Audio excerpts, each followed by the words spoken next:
Hello बच्चों, कैसे हैं आप? क्या हाल चाल आपके?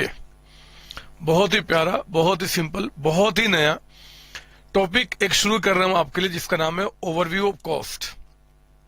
जब बात उठती है कॉस्ट की, तो कॉस्ट क्या होता है ये मैं आप सभी जानते हैं मेरे बच्चे।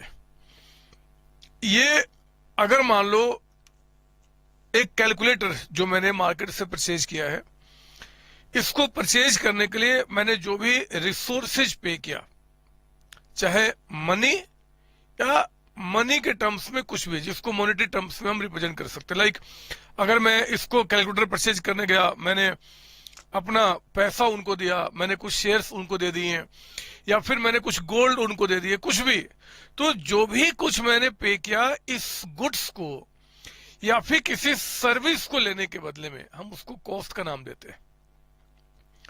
कॉस्ट का मतलब सिंपली किसी भी चीज को यूज करने के लिए जो रिसोर्सेज आप यहाँ पे स्पेंड करते हो, वो उसका कॉस्ट होता है। तो अगर मैं आपको बताऊं कि कॉस्ट क्या है, अभी मैंने कुछ बातें लिखी हुई, मुझे पहले कुछ समझाना है, फिर हम इसके प्रैक्टिकल पार्ट में भी आएंगे। कहते हैं कि cost is the amount of resource given in exchange for some goods और सर्विसेज। कोई गुड्स लिया, कोई सर्विसेज लिया, जैसे आप मेरे सर्विस को कंज्यूम कर रहे हो, इसके बदले में जो भी कुछ आपने पे किया, दैट इज योर कॉस्ट, वो आपका कॉस्ट है। मैंने ये मार्कर परचेज किया, इसके लिए जो भी कुछ पे किया, दैट इज माई कॉस्ट, ये मेरा कॉस्ट है। रिसोर्स का मतलब क्या होता है जी? मनी और money equivalent express in monetary terms. या तो मनी हो या जो भी कुछ दिया जिसको मनी के टर्म में रिप्रेजेंट कर सकते हैं। एक कंपनी ने एक मशीन परचेज किया और उसका पेमेंट शेयर्स के थ्रू कर दिया, डिवेंचर्स के थ्रू कर दिया, बॉन्ड्स के थ्रू कर दिया, गोल्ड दे दिया, ये सब आपके मॉनेटरी टर्म्स में रिप्रेजेंट किए जाएंगे। उसकी वैल्यू कितनी है?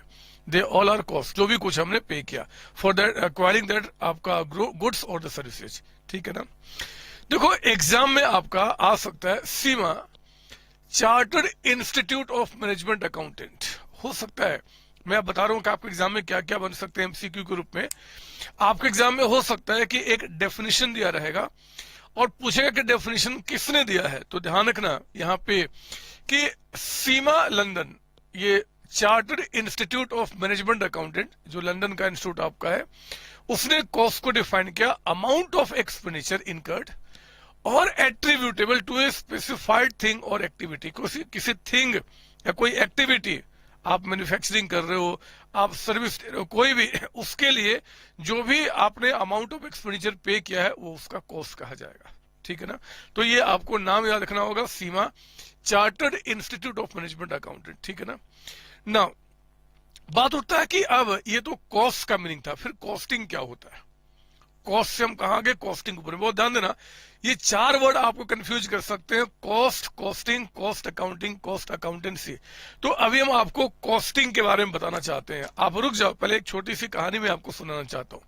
मेरे प्यारे बच्चों, जब मैंने अपनी डिग्री कंप्लीट की थी सीएमए की, और मैं उस समय जॉब में गया था, तो मैंने एक कंपनी थी टॉरस एक्सपोर्ट लिमिटेड। बहुत ध्यान से मेरी बात सुनना, मैं आपको costing, cost accounting and cost accountancy क्या होता है उसके बारे में आपको बताना चाहता हूं। जब मैं उस कंपनी में गया था, उस कंपनी में जब हमारा अपॉइंटमेंट हुआ था, तो उन्होंने एक टीम बनाया था, कॉस्ट कंट्रोल, मैंने कॉस्ट कंट्रोलिंग टीम आपका। तो उस टीम के अंदर में 5-6 लोगों को एम्प्लॉय किया गया था, मैं भी उसमें से एक उसमें टीम का मेंबर हुआ करता था। जब हम लोग उस कंपनी में गए तो हमने क्या देखा कि कंपनी में बहुत सारे चैलेंजेस है। एक टाइम पे कंपनी बहुत प्रॉफिट मेकिंग कंपनी हुआ करती थी, एक्सपोर्ट में गारमेंट्स एक्सपोर्ट का वो काम करते थे। और सडन क्या हुआ था कि पिछले 1 साल में मार्केट इतना कम्पिटिटिव हो गया था कि उनके जो प्राइस हुआ करते थे, जो प्राइस वो मार्केट में बताया करते थे अपने जो उनके कस्टमर हुआ करते थे बाहर में, विदेशों में, वो बहुत हाई होता था। मतलब जो उन्होंने कोट किया कि ठीक है जी, मैं इस टी शर्ट को आपको बेचूंगा और 500 में, वो 500 कहीं ज्यादा होता था, क्योंकि डिफरेंट कंट्रीज जो वर्ल्ड में है वहां पे से डिफरेंट प्राइसेज उनको मिलते थे, और वो प्राइस कहीं ज्यादा सस्ता होता था हमारे उस कंपनी का टॉरस एक्सपोर्ट के प्राइस के मुकाबले। अब हम लोगों ने, हमारी टीम का यही काम था कि भैया आप इस पे काम करो, आप इस पे कॉस्टिंग करो। आप देखो ऐसा क्यों हो रहा है, क्यों जब दूसरा बंदा यहाँ पे कम में सप्लाई कर पा रहा वो चीज, तो हम लोग क्यों नहीं कर पा रहे? मेरे प्यारे बच्चों, हम लोगों ने क्या किया, कॉस्टिंग करना शुरू किया। हमने कुछ चीजें देखी, बहुत ध्यान से मेरी बात सुनना। हमने क्या देखा कि उस कंपनी में जो गारमेंट्स बन रहे हैं, जो कपड़े तैयार हो रहे हैं, उसमें कई सारे ऐसे आइटम्स थे जो आइटम्स मान लो मार्केट में अच्छी क्वालिटी का 7 रुपीज में था, 7 रुपए में, और वो चीज वो 8 रुपीज पर मीटर के हिसाब से परचेज क्या करते थे, 8 रुपीज, 820। ये 1 रुपए 20 पैसे की बात नहीं है। एक्चुअली जिस चीज की बात कर रहा हूं, नाम भूल गया बच्चे, बहुत पहले की बात है, उनका कंजम्पशन आपके लाखों मीटर्स में होता था पर मंथ। तो सोचो जरा कॉस्टिंग कहां से ठीक होगी, यानी कि वहां पे जो सामान वो परचेज किया करते थे, तो जितना प्राइस एक्चुअली उसका होना चाहिए था उससे कहीं ज्यादा पे वो परचेज किया करते थे। और ये यहाँ पे कौन जिम्मेदार था? तो सिर्फ मार्केट नहीं, वो परचेज मैनेजर मेरे बच्चे, जो जिसका काम था कि बाहर से कोटेशन मंगाना और वहां पे उसको आपका प्रॉपर तरीके से अपने पास कोटेशन मंगा के और अप्रूव करके फिर आगे उसको भेजना। वहां पे वो कमीशन खाया करता था बदमाश, और इस चक्कर में क्या होता था कि कॉस्टिंग बढ़ गई थी। हमने और भी कई चीजें देखा, मतलब एक आइटम एग्जाम्पल बताया, कई ऐसे एग्जाम्पल थे। कुछ हमने और भी चीजें क्या देखा कि एक चीज जो कि जिस प्राइस पे वो डिमांड हो रहा है, उस प्राइस पे जो क्वालिटी हमारे पास आ रहा था उस कंपनी के अंदर में, वो क्वालिटी ठीक नहीं थी, और जिसके चलते प्रोडक्ट में जो क्वालिटी में और अच्छाई आ सकती थी वो मेंटेन नहीं कर पा रहे थे। हम लोगों ने वहां भी काम करना शुरू किया। ध्यान देना, कॉस्टिंग की बात कर रहा हूं। एक जगह हमने क्या किया जी, जहां पे रेट हाई थे उन रेट को प्रॉपर तरीके से वहां पे काम करके कंट्रोल करके हमने उसको डाउन कराया। जहां पे उस रेट पे जो क्वालिटी हमें मिल रही थी वो क्वालिटी खराब हो रही थी, हमने क्या किया, उस क्वालिटी को सही करना शुरू किया और अच्छा क्वालिटी निकल के आएगा, दूसरे से और अच्छा कंपीट करेंगे हम, उस पर भी हमने काम करना शुरू किया।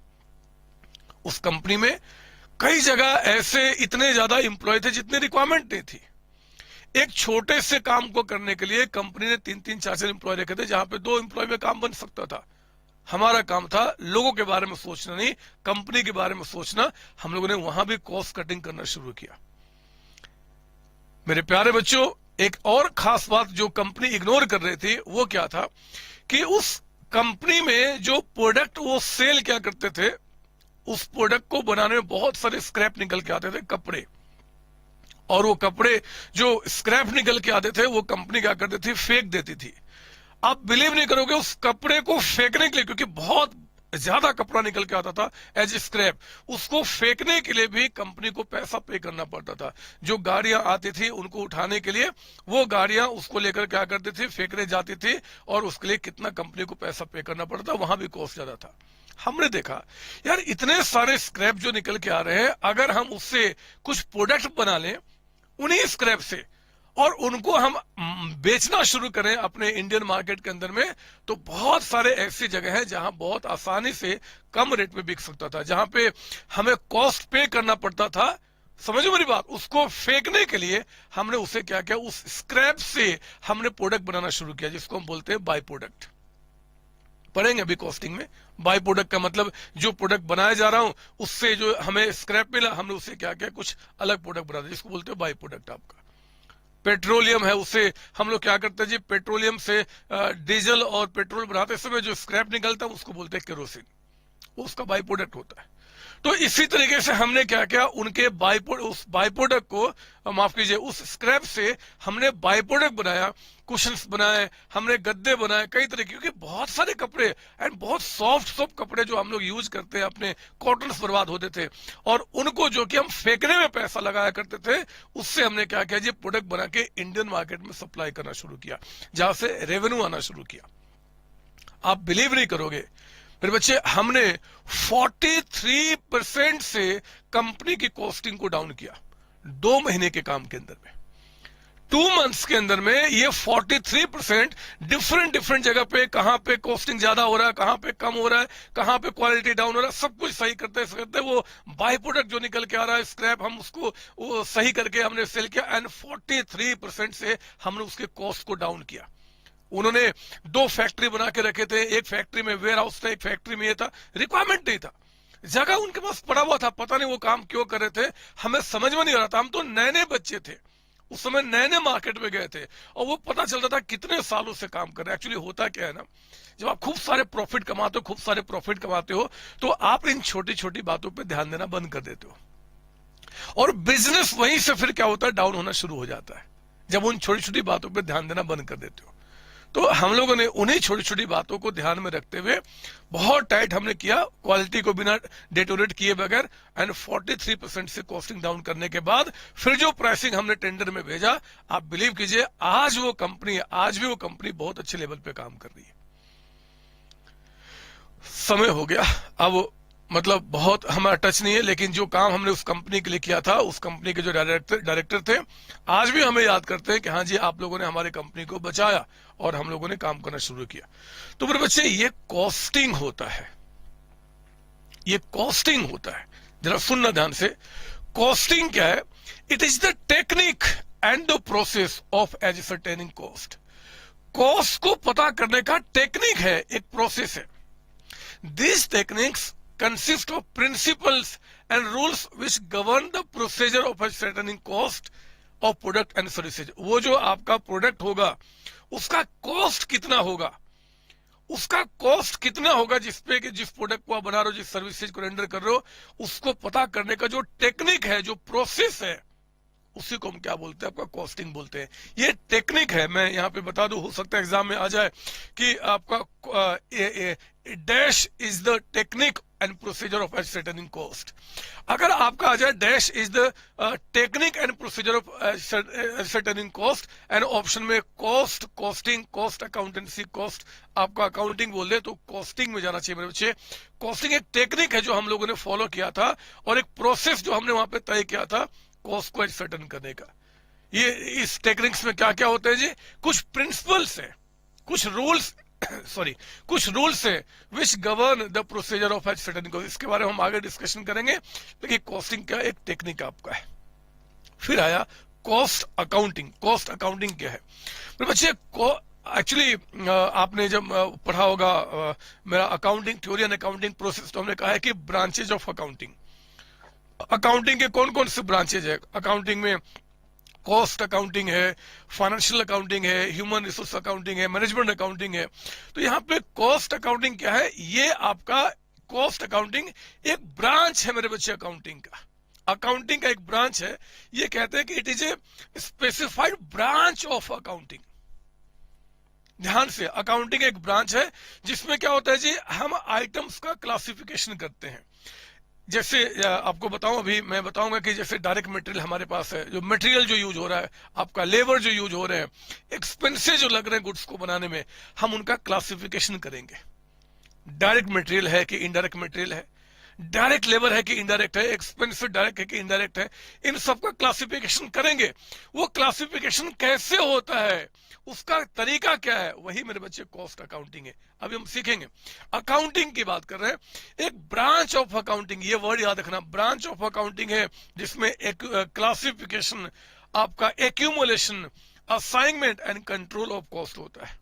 हम लोगों ने क्या करा, मतलब वो कॉस्ट जो होगा वो उसको कॉस्ट को क्लासिफाई करना डिफरेंट पार्ट्स में, एक तरीके कॉस्ट को इकट्ठा करना जी, उनको असाइन करना कि ये कॉस्ट इस प्रोडक्ट का है, ये कॉस्ट इस प्रोडक्ट का, ये कॉस्ट यहां लग रहा है, ये कॉस्ट यहां लग रहा है, बहुत सारी बातें निकल के आएंगी। तो वो चीज आपका जो होता है वो कॉस्ट क्या होता है जी, अकाउंटिंग होता है, कॉस्ट अकाउंटिंग होता है मेरे बच्चे। ध्यान रखना, वर्ड क्या निकल गया आपका, स्पेसिफाइड ब्रांच ऑफ अकाउंटिंग, जो सबसे इंपॉर्टेंट आपके पास है। कॉस्ट अकाउंटेंसी क्या होता है?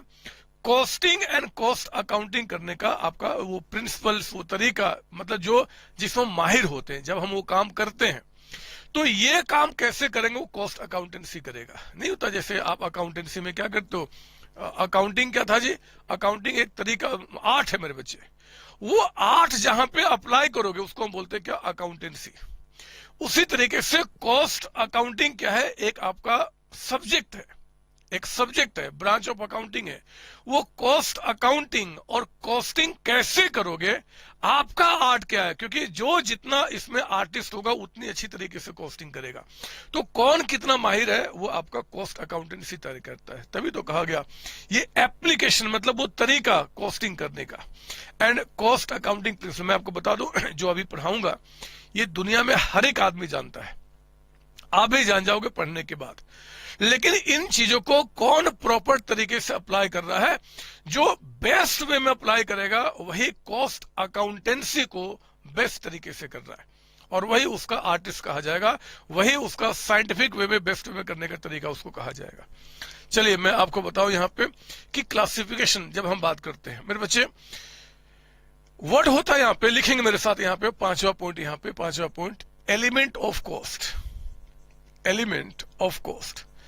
जब भी आप कॉस्टिंग शुरू करेंगे, आपको पता करना है कि भैया मुझे एक सामान बेचना है तो उसको कितने में बेचूं, उसके लिए पहले आपको कॉस्ट जानना पड़ेगा। कोई सर्विसेज रेंडर कर रहा हूं, जैसे मैं आपको पढ़ा रहा हूं, तो मेरे लिए उसकी कॉस्ट कितनी होनी चाहिए वो मुझे तय करना है।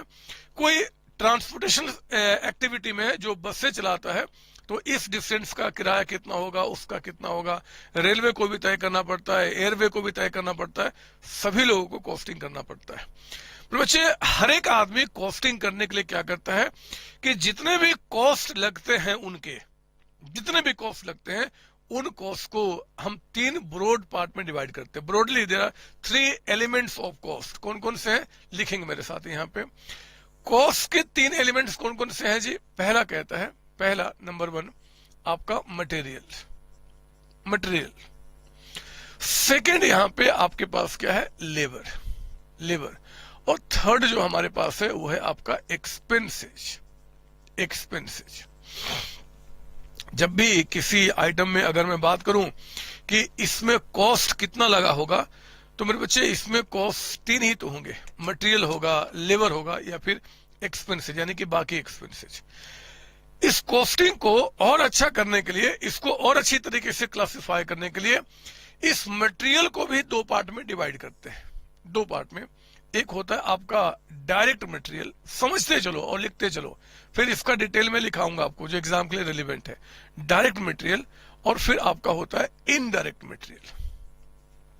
इनडायरेक्ट मटेरियल, जो मटेरियल्स आपके लगते हैं किसी चीज को बनाने में, वो मटेरियल को भी हम 2 पार्ट में डिवाइड करते हैं, डायरेक्ट और दूसरा इनडायरेक्ट। लेबर जो होते हैं मेरे बच्चे, लेबर को भी जगह कम है मैं नीचे कर देता हूं, 2 पार्ट में हम डिवाइड करते हैं। एक आपका डायरेक्ट लेबर, डायरेक्ट लेबर, और इनडायरेक्ट लेबर, इनडायरेक्ट लेबर। यहां पे डायरेक्ट लेबर को हम डायरेक्ट वेजेज के नाम से भी जानते हैं, डायरेक्ट वेजेज, और यहां पे इनडायरेक्ट वेजेज। चलो अभी बाद में उसको देख लेंगे। जब मैं लेबर की बात करूंगा कॉस्टिंग में खासकर, तो लेबर का मतलब मजदूर नहीं होता, लेबर का मतलब जो भी आपका फिजिकल एफर्ट लगा रहा है वो सभी लेबर में काउंट किए जाएंगे। चाहे वो एक आपका मजदूर हो, चाहे वो एक एम्प्लॉय हो, चाहे वो प्रोफेशनल हो, चाहे वो उसका मैनेजर हो, चाहे वो डायरेक्टर हो, सभी लेबर में कवर किए जाएंगे मेरे बच्चे। और जो एक्सपेंसेज होते हैं हम इनको भी ब्रॉडली आपका 2 पार्ट में डिवाइड कर सकते हैं। आपका डायरेक्ट एक्सपेंस, डायरेक्ट एक्सपेंस, और दूसरा आपका यहां पे इनडायरेक्ट एक्सपेंस, इनडायरेक्ट एक्सपेंस आपका। आप पहले इसको लिख लो, एलिमेंट ऑफ कॉस्ट। कॉस्ट के कौन कौन से एलिमेंट है, तो 3 एलिमेंट है, मटेरियल, लेबर, ओवरहेड्स। मटेरियल को हम आगे फिर से 2 पार्ट में डिवाइड करते हैं, डायरेक्ट और दूसरा इनडायरेक्ट। लेबर को 2 पार्ट में डिवाइड करते हैं, डायरेक्ट और दूसरा इनडायरेक्ट। और एक्सपेंसेज को हम 2 पार्ट में डिवाइड करते हैं, डायरेक्ट और दूसरा इनडायरेक्ट। लिख लिया आपने? ये सर, आप पहले इसकी कॉपी कर लो। अब मैं पहले आपको इन सबका मीनिंग समझाना चाहता हूं, सबका मीनिंग। पहले इस मीनिंग को समझाने के लिए मैं आपको कुछ यहां पर दिखाना चाहता हूं मेरे बच्चे। ये मैं एक आपके लिए ये जगह मैं दिखा रहा हूं। इस जगह को मैं यहां पे फैक्ट्री का नाम दे देता हूं। जहां पे मान लो बना रहा हूं मैं, कैसे मैं एग्जांपल लूं, किसी के एग्जांपल लूं, बताओ। चलो एक फर्नीचर का, जिसको आप भी जानते हो मैं भी जानता हूं, मतलब फर्नीचर तो सभी जानते ही जानते हैं। तो फर्नीचर बनाने की फैक्ट्री, और ये फर्नीचर बनने के बाद ये कहां जाता है जी, आपका, हम लोग इसको आपका वेयर हाउस में, वेयर हाउस कह दो या स्टोर कह दो, या फिर स्टोर, जहां पे मैं इसको क्या करता हूं जी, रखता हूं बनाने के बाद। ठीक है, बनाने के बाद जहां पे रखता हूं। और फिर ये क्या करता है, शोरूम, जहां से ये गुड्स क्या होते हैं जी, बिकते हैं, बिकते हैं। और फिर मैं एक यहाँ पे ऑफिस भी आपको ले लूं, ऑफिस जहां से ये सारी एक्टिविटी क्या होगी जी, इनकी कंट्रोल होती है। कि यहाँ पे क्या हो रहा है, यहाँ पे क्या हो रहा है, यहाँ पे क्या हो रहा है। यहाँ पे बहुत लोग बैठते हैं, मैनेजर बैठते हैं, अकाउंटेंट बैठते हैं, बहुत सारे लोग बैठते हैं। मैं एक्चुअली आपको बताना चाहता हूँ कि ये जो क्लासिफिकेशन है वो क्या है। यहाँ पे बहुत ध्यान से बात सुनना, इसमें इतना ज्यादा एफर्ट डालने ना डालने कोई बात यहाँ पे है नहीं, सिंपल सिंपल बातें हैं, ध्यान सुनिए। फैक्ट्री क्या है? जहां पे हम गुड्स का प्रोडक्शन करते हैं। मेरे बच्चे, पहले मैं इन दोनों का मीनिंग समझाना चाहता हूं। देखो, मैं मुझे कुछ आपको शायद यहां दिख नहीं रहा होगा, मेरे पास एक पोडियम यहाँ पे, पोडियम दिख रहा है आपको? पता नहीं, शायद आपको नहीं दिख रहा होगा। मैं इसको उठा नहीं सकता, एक्चुअली बहुत भारी है। अगर मैं इसको हाथ में उठाने की कोशिश भी करूं ना, तो शायद हो सकता है कि कहीं इधर उधर हो गया तो फिर पता नहीं बॉडी का कुछ हो जाएगा। तो मैं, चलो आपके घर में भी तो फर्नीचर है, अरे वो अब बेड जिस पे आप सोते हो, वो सोफा जिस पे आप बैठते हो, कोई भी चीज, तो उन्हीं की बात कर लेते हैं। देखो, डायरेक्ट मटेरियल और इनडायरेक्ट मटेरियल का मतलब ध्यान से सुनो। कोई भी प्रोडक्ट जो आप देख रहे हो, जिसको आप बना रहे हो, फर्नीचर की बात करते हैं, सोफे की बात करते हैं, सोफा की बात करते हैं, उस सोफा में जिस मटेरियल को आप बिल्कुल मतलब आप देख सकते हो, जो उसका मेन मटेरियल है, हम उसको यहां पे डायरेक्ट मटेरियल कहेंगे। जिसके मतलब जो उस पे आपका, अगर हम सोफा दिमाग में बोलते हैं, तो सोफा का मतलब जो चीजें हमारे दिमाग में घूमेंगी मेरे बच्चे, क्या क्या घूम रहा है? सोफा यानी कि वो लकड़ी, वो वुड, सोफा यानी कि उस पे जो गद्दा लगा हुआ है, सोफा जो उसके अंदर में आपका पीछे का बैक, मतलब यही होता है ना, कुछ लोहे दिख रहे होंगे, जो भी आपको दिख रहा होगा, ये सब जब उस सोफा का नाम लिया, जो भी कुछ आपके आंखों के सामने आया, वो सब डायरेक्ट मटेरियल होता है, जिसकी इंपॉर्टेंस बहुत ज्यादा उस प्रोडक्ट को बनाने में। समझ लो मेरी बात यहां पे?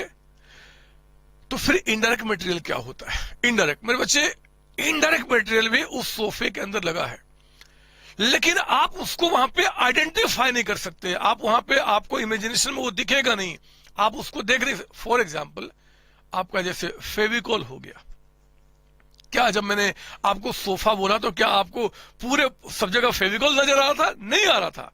वो आपका इनडायरेक्ट मटेरियल है, जिसका इंपॉर्टेंस उस प्रोडक्ट में है जरूर, बट बहुत कम है। हम उसको वहां पे मतलब उसको बहुत अपनी खुली आंखों से उसको ध्यान से हम देख नहीं सकते।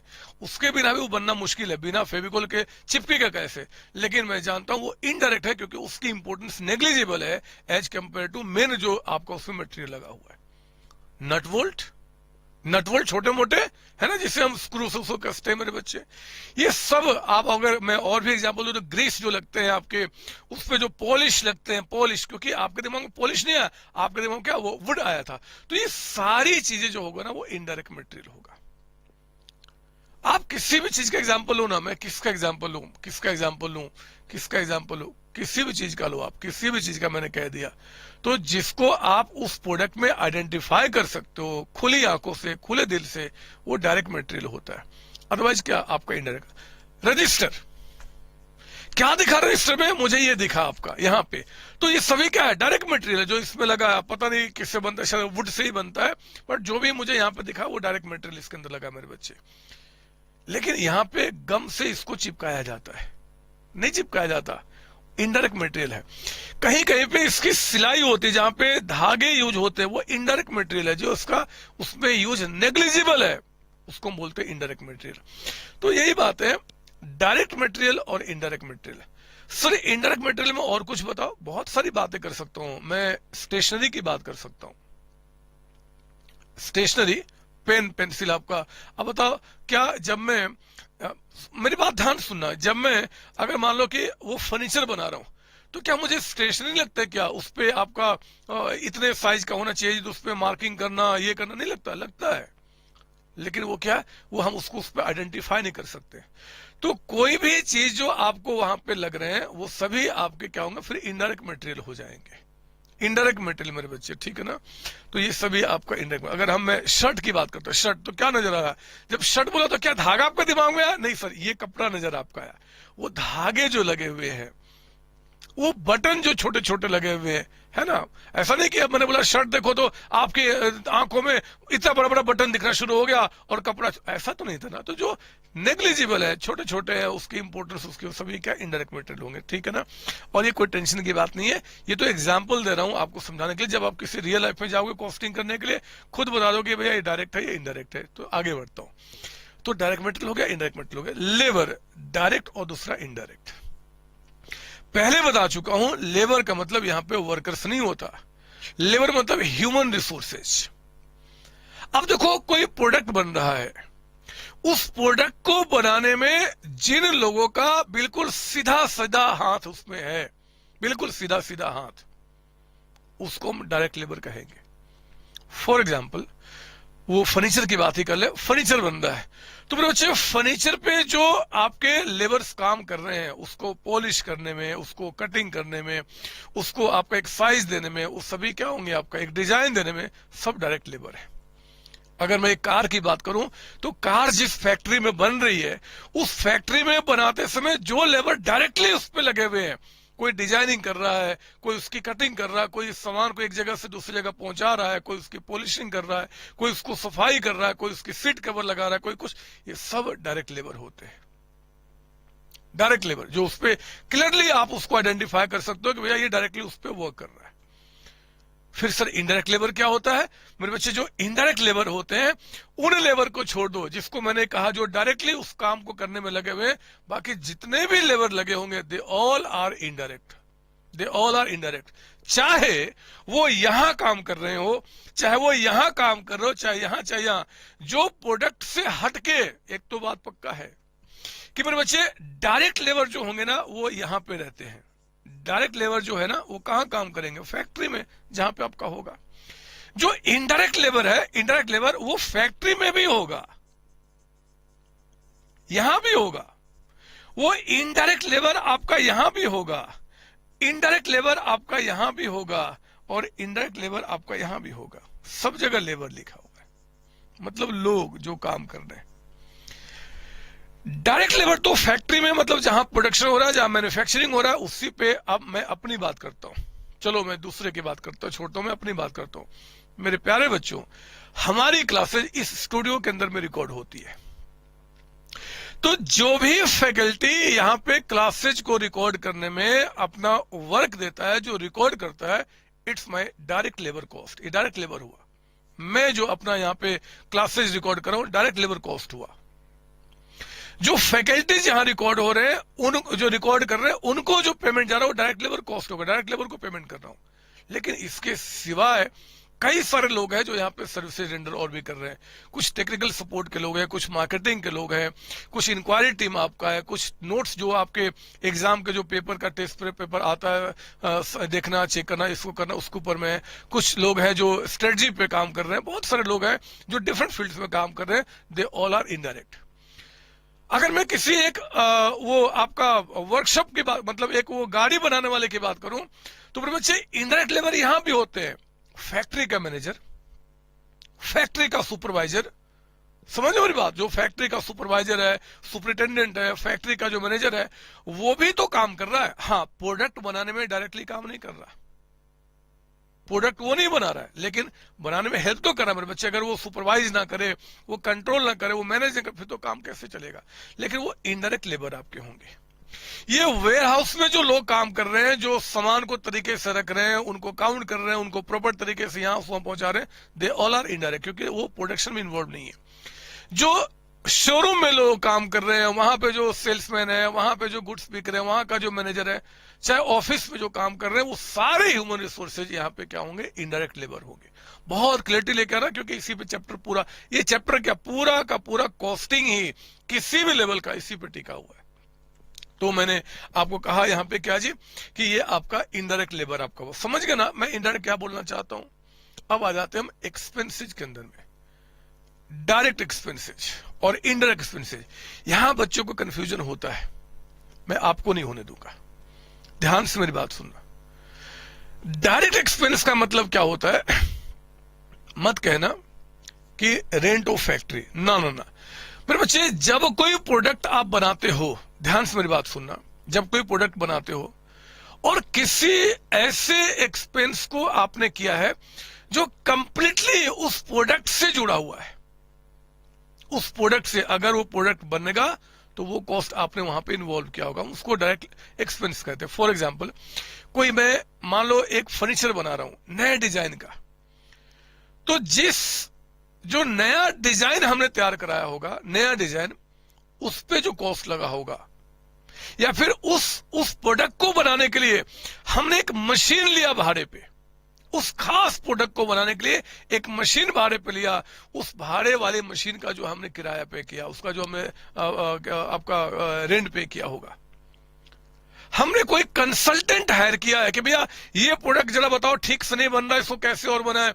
मैं एग्जांपल बताता हूं, जब ये स्टूडियो हमारा बन रहा था मेरे बच्चे, तो स्टूडियो बनने में ना थोड़ी सी आवाज बाहर की अंदर आ रही थी और अंदर की बाहर जा रही थी, तो हमें दिक्कत हो रहा था कि पता नहीं क्या। अब हमें मतलब जो आर्किटेक्ट यहाँ का था उसको नहीं समझ में आ रहा था, वो ठीक से काम नहीं कर पाया। हमने क्या किया, एक बाहर से बंदे को हायर किया जो साउंड प्रूफिंग पे काम करता है, उसने कुछ चीजें बताई और उसको सही किया। यहाँ पे अब परिंदे भी पर नहीं मारते, एक परिंदा तो दूर की बात कर दिया, एक जो नहीं छोटे छोटे कीड़े होते हैं, जो मकोड़े होते हैं, जो एक मक्खी या मच्छर होते हैं, वो भी यहाँ पे नहीं आ सकते। तो हमने क्या किया, इस प्रोडक्ट को बनाने में हमने उसको जो कंसल्टेशन पे किया, फी जो पे किया, वो हमारा डायरेक्ट एक्सपेंस है। किसी भी प्रोडक्ट पे जो कॉस्ट डायरेक्टली उसी लिए हो रहा है, सिर्फ उसी के लिए हो रहा है, सिर्फ उसी के लिए हो रहा है मेरे बच्चे, कंसल्टेशन फीस हो गया, हमने ड्राइंग कॉस्ट आपको बता दिया, ऐसे जो खर्चे होते हैं they are called direct expenses. और फिर जितने भी एक्सपेंसेज आप जानते हैं, आपका फैक्ट्री का रेंट पे करना, फैक्ट्री का इंश्योरेंस पे करना, यहाँ का रेंट पे करना, इंश्योरेंस पे करना, इलेक्ट्रिसिटी बिल आ रहा है कहीं का, आपका पानी का बिल आ रहा है, आपके टेलीफोन बिल आ रहे हैं, ऑडिटिंग हो रहा है, जितने सारे खर्चे और आप नाम ले सकते हो, एडवर्टीजमेंट करा रहे हो, बैड एड्स आपका हो रहा है, कुछ और चीजें हो रही है, वो सब हमारे क्या होंगे, आपका एक्सपेंसेस इनडायरेक्ट होते हैं। इनडायरेक्ट बात समझ में आ रही, मैं क्या बता रहा हूं? यस सर, आपने बिल्कुल सही बताया और हमें समझ में आया कि आप डायरेक्ट मटेरियल का जो दो पार्ट बोला वो भी क्लियर है, आपने जो लेबर का दो पार्ट बताया वो भी हमें समझ में आया। और एक्सपेंसेस जब बात करते हैं डायरेक्ट का, तो वो खर्च जो डायरेक्टली उस प्रोडक्ट से जुड़ा हुआ होगा, डायरेक्टली मेरे बच्चे, अगर वो प्रोडक्ट बनेगा तो वो खर्च होगा, नहीं तो फिर वो नहीं होगा, हम इसको बोलते हैं डायरेक्ट। जो मतलब बिल्कुल क्लियरली आप देख सकते हो, कंसल्टेशन फीस पे करो किसी प्रोफेशनल का, आप कोई डिजाइनिंग चार्ज पे करो, ऐसे खर्चे, मैं इसको लिखाऊंगा भी बाद में आपको, ये सभी हमारे क्या होते हैं, आपके डायरेक्ट एक्सपेंसेज होते हैं। ठीक है बच्चों, तो ये हमारा क्या था जी, एक हमने आपको बताया एलिमेंट ऑफ कॉस्ट और उसके बारे में थोड़ा सा मैंने आपको समझाया। अगर आप चाहें तो मैं इनके बारे में थोड़ा सा लिखा सकता हूं, और लिखाने के लिए जो एग्जाम में आपके लिए रेलेवेंट बातें होंगी, इन्हीं बातों को जो मैंने समझाया मैं आपको लिखाता हूं, थोड़ा सा लिखिए, उसके बाद फिर क्लास को और आगे बढ़ाते हैं, इसमें और अच्छी अच्छी बातें हैं। आप अगर मुझे अनुमति दे तो मैं इसको मिटा दूं, आप अगर कहें तो मैं इसको मिटा दूं, बोलो ना, आप कहो तो अगर मैं इसको मिटा दूं। यस सर, लो मैं इसको मिटाता हूं और मैं अब आगे बढ़ता हूं। ये लीजिए,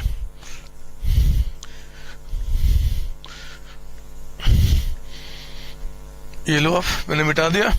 अब लिखो थोड़ा सा इसी के बारे में जो मैंने आपको समझाया है, आप लिखेंगे मेरे साथ यहाँ पे। नंबर 1, पहले हम किसके बारे में जी, आपका डायरेक्ट मटेरियल, लिखिए मेरे साथ, डायरेक्ट मटेरियल। कहते हैं इट रेफर्स टू, सर हम भी लिखे, हाँ बदमाश, साथ साथ लिखना है, दोज materials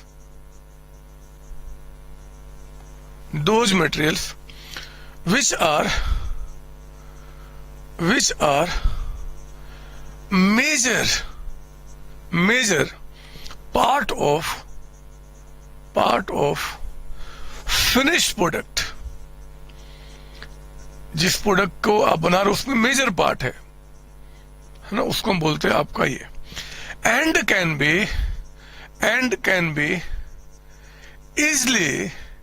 इजली ट्रेसेबल। अब यहाँ पे डेफिनेशन में आंखें बंद करके तो नहीं बोला जा सकता, तो वो तो मैंने समझाया यहाँ पे क्या जी, जो इजली ट्रेस हो जाए उसको हम कहेंगे आपका ये to the units, traceable to the units, उस यूनिट्स में, उस प्रोडक्ट में जिसको आप आराम से ट्रेस कर पाओगे. It also includes primary packing materials, primary packing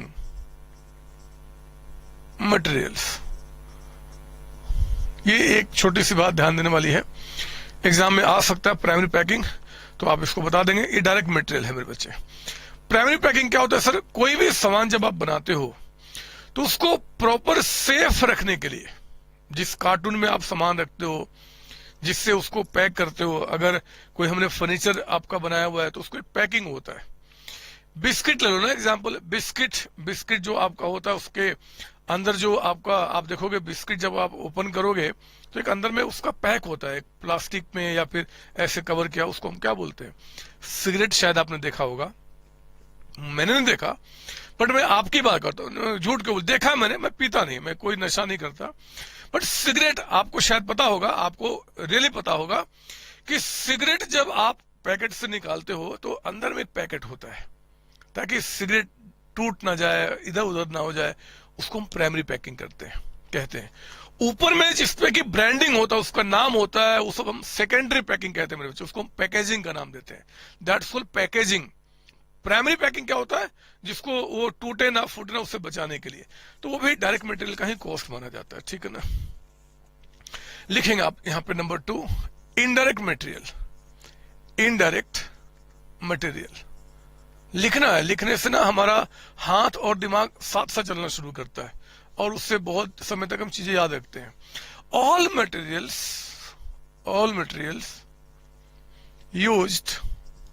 used for ancillary, उसको सहायता, मतलब उस प्रोसेस को बढ़ाने, एंसिलरी पर्पसेज है ना, in production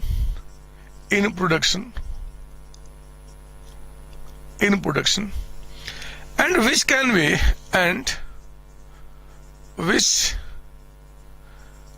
can be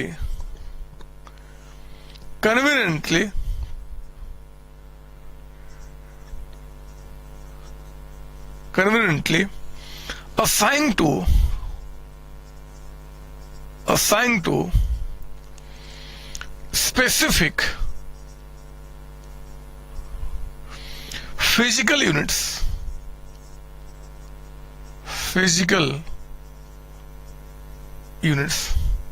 which can be conveniently assigned to, are termed as indirect material. ध्यान देने वाला पॉइंट यहाँ पे है आपका एंसिलरी पर्पसेज, मतलब जो उसकी सहायता उस प्रोडक्शन में जो हेल्प करता है, उसके बिना काम नहीं होगा, but they are not that much important as the major part of finish product are there. For example, इसमें एग्जाम्पल बात करें, ऑयल लगता है, जो ऑयल, ग्रीस हो गया, ग्रीस, कंज्यूमेबल स्टोर्स मतलब नट बोल्ट ये सब हो गए, उसमें जो पिन लगते हैं, ऐसी बातें. प्रिंटिंग स्टेशनरी मटेरियल हो गया, प्रिंटिंग एंड स्टेशनरी मटेरियल्स हो गए, they all are called indirect. Etcetera कर दो आप, है ना, ये आपका एक्सेट्रा हो गया. तो डायरेक्ट इनडायरेक्ट मटेरियल बता दिया. नाउ थर्ड में लिखेंगे आप यहाँ पे, थर्ड में डायरेक्ट लेबर, जो हम लोगों ने समझा है उसी को मैं आपको यहां लिखा रहा हूं. Direct labour, it is defined as the wages, it is defined as the wages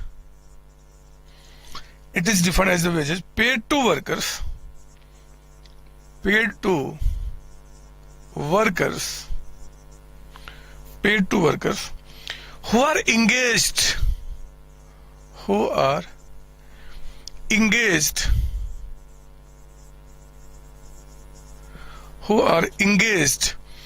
in the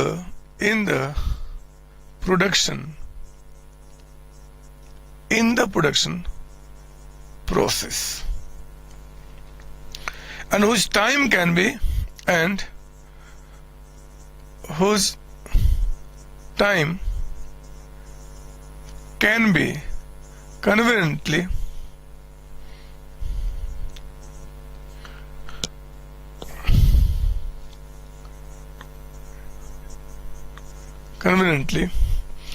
and economically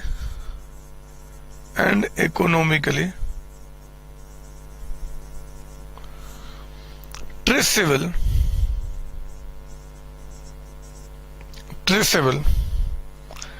to units of product, ठीक है ना। फॉर एग्जाम्पल, जैसे कि एग्जाम्पल में क्या होगा जी, wages of workers working on product, है ना। उसी तरीके से एग्जाम्पल में टीचर्स, मैं अगर अपनी बात करूं, टीचर्स, या आप ऐसे लिखें सैलरी कॉस्ट की बात कर रहे हैं ना हम लोग, ऑफ टीचर्स रिकॉर्डिंग क्लासेस। इसको लिखने का मतलब, आप हमेशा लेबर का मतलब मत समझना कि जो मजदूर होते हैं, कोई भी आदमी जो आपका इवन एम्प्लॉय है, कोई प्रोफेशनल है, बट वो डायरेक्टली उसको वर्क कर रहा है, तो he will also be called direct labour. मैं सब में कॉस्ट, एक्चुअली कॉस्ट की बात कर रहा ना, तो डायरेक्ट मटेरियल कॉस्ट लिख दो यहाँ पे, ये कॉस्ट अब आ गया ना, सारे कॉस्ट क्या लग रहे हैं, इनडायरेक्ट मटेरियल कॉस्ट डाल दो, उसे डायरेक्ट लेबर कॉस्ट डाल दीजिए। हम लोग कॉस्ट पे बात कर रहे हैं कि कौन कौन से कॉस्ट, आपको ये वेजेस कॉस्ट होगा ना। फोर्थ में लिखेंगे आप उसी तरीके से indirect labour, indirect labour cost. तो आप लिखेंगे यहां पे labour employed for the purpose of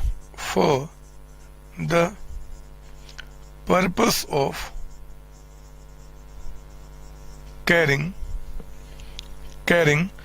task incident, जो उसके सहायता में है, इंसिडेंटल कर दो, इंसिडेंटल टू गुड्स और services provided is indirect labour, है ना। जो उसको साथ में हेल्प कर रहा है उसको हम इनडायरेक्ट लेबर कहेंगे। It can not B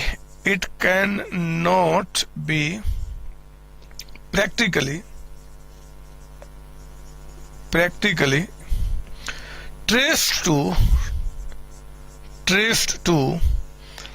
specific unit of output यानी कि जो प्रोडक्ट बना रहे हो आप, उसका जो यूनिट बनना, जो प्रोडक्ट बन रहा हो, उस पर ट्रेस नहीं कर पाओगे, पर उनके बिना काम हो भी नहीं सकता है एक्चुअली। जैसे कि wages of store keeper,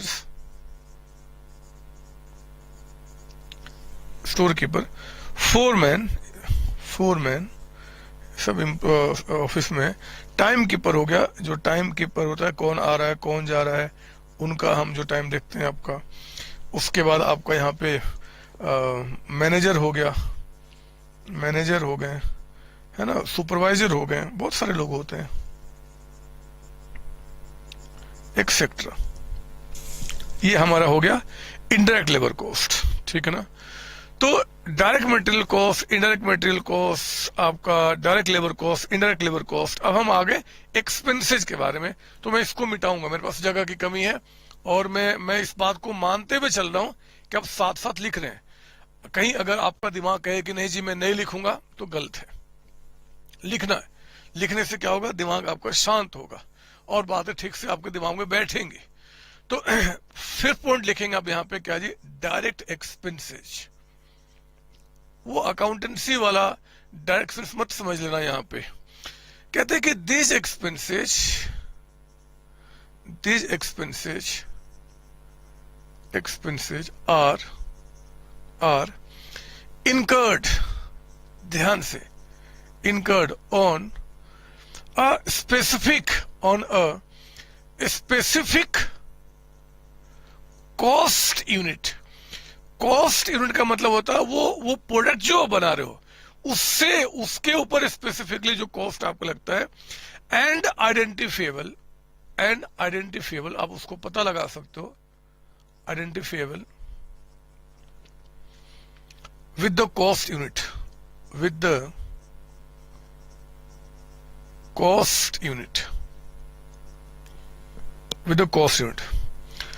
for example cost unit मतलब जहां जिस पे कॉस्ट आप मेजरमेंट करो, जिसका कॉस्ट निकाल लो, जैसे कि कॉस्ट ऑफ स्पेशल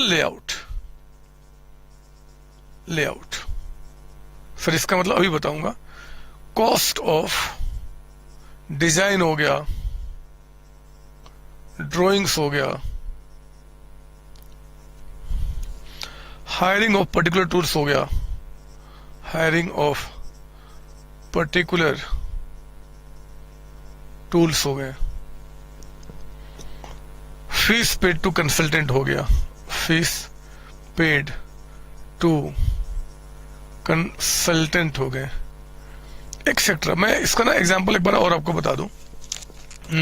एक अभी ध्यान आ गया अच्छा सा, मैंने एक बिल्डिंग बनते हुए देखा था मेरे बच्चे, एक कमर्शियल बिल्डिंग बन रही थी। तो मैंने क्या देखा कि उस बिल्डिंग को बनाने के लिए जो बिल्डर है उसने क्या किया, एक मशीन एक होती है जो सामान को ना वो उठा के ऊपर लेके जाती है।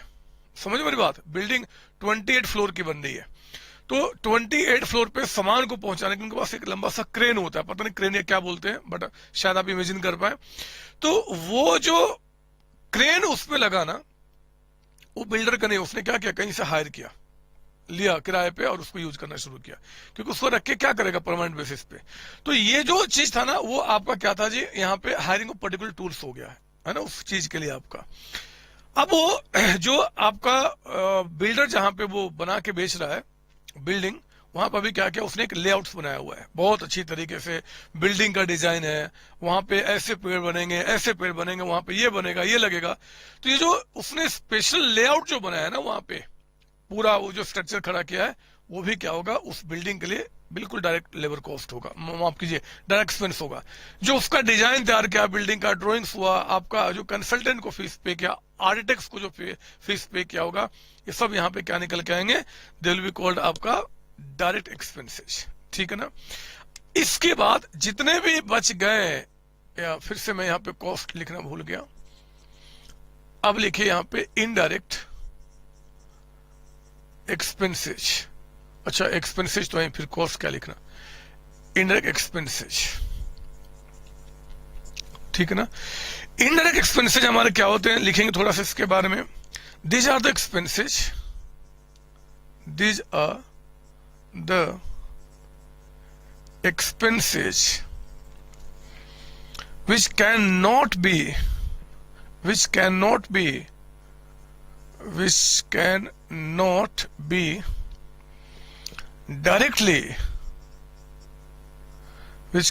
directly, comma, conveniently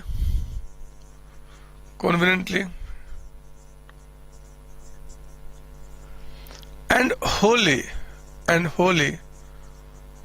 allocated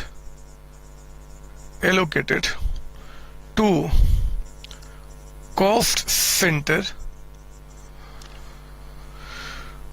और कॉस्ट यूनिट। सर ये क्या होते हैं बताऊंगा, लिख लो पहले यहाँ पे।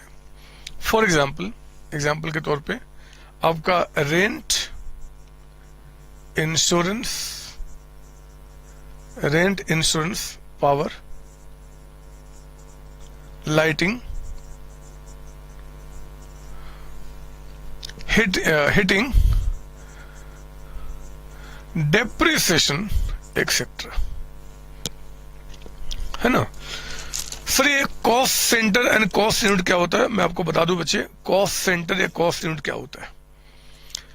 कॉस्ट यूनिट का मतलब जो बिल्डिंग बन रही है ना, ये बिल्डिंग जो बन रही है इसको हम कॉस्ट यूनिट कहते हैं, जिसपे हम कॉस्टिंग निकालते हैं। कॉस्ट सेंटर का मतलब होता है, मैं कह सकता हूं ये आपके डिफरेंट कॉस्ट सेंटर्स हैं। कॉस्ट सेंटर मतलब जहां पे कॉस्ट इनकर्ड होते हैं। तो आप जिस प्रोडक्ट को बना रहे हो, अगर वहां पे जिन कॉस्ट को आप इस प्रोडक्ट से जोड़ नहीं सकते, चाहे वो इस पे से जुड़ा हो चाहे कॉस्ट सेंटर से, सभी क्या होगा आपका क्या निकल गया। फिर से सुनेंगे, these are expensive which can not be directly conveniently and wholly allocate to cost centre और कॉस्ट। जहां पे ये बन रहा है वहां पे उस सेंटर पे, उस जगह पे, वो जो जगह है बच्चे जहां बन रहा है यानी कि साइट, हम उसको कॉस्ट सेंटर कहेंगे। एंड कॉस्ट यूनिट किसको कहेंगे, वो बिल्डिंग।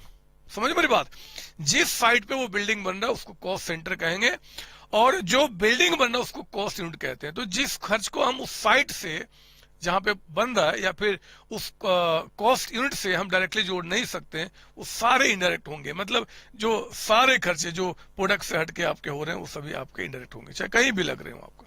ठीक है ना। तो ये हमने क्या किया, आपको यहाँ पे डेफिनेशन दिया। प्लीज कॉपी कीजिए इसको, फिर इसके बाद हम आगे और बढ़ेंगे जी। अब तो अच्छे अच्छे वर्ड्स आपके पास आएंगे, मैं कुछ समझाऊंगा भी, लेकिन पहले उसके पहले आप यहाँ तक कॉपी कर लीजिए। आप प्लीज कॉपी कीजिए यहाँ तक। आप हो गया बच्चों। अब देखो हम इसके आगे बढ़ते हैं और कुछ और अच्छी अच्छी बातें हम सीखते हैं इसके अंदर में। मैं एक काम करता हूं, पहले इनको मिटाऊंगा इस पार्ट को, अभी उधर नहीं मिटाना मुझे, उनसे जुड़ी कुछ और बातें मुझे आपको सिखानी है। पहले मैं इनको मिटा दूं। देखो जब कॉस्ट का आपने यहाँ पे एलोकेशन कर दिया, वो मुझे यहाँ पे दिखाना भी था, मैंने मिटा दिया, चलो कोई बात नहीं। अब हमें इसमें से कई सारे वर्ड्स निकालने होते हैं जो हमारे आगे काम करते हैं। मैं आपको बता दूं क्या, ध्यान दीजिए। अब हम लोग क्या करेंगे, हमने अभी तक direct material, indirect material, labour का डायरेक्ट इंडायरेक्ट और एक्सपेंसेज को देखा और उसके बारे में लिखा हमने। लिखिए इसके आगे मेरे बच्चे लिखेंगे, ध्यान देना। कहते हैं कि अगर मैं इनका जो direct material,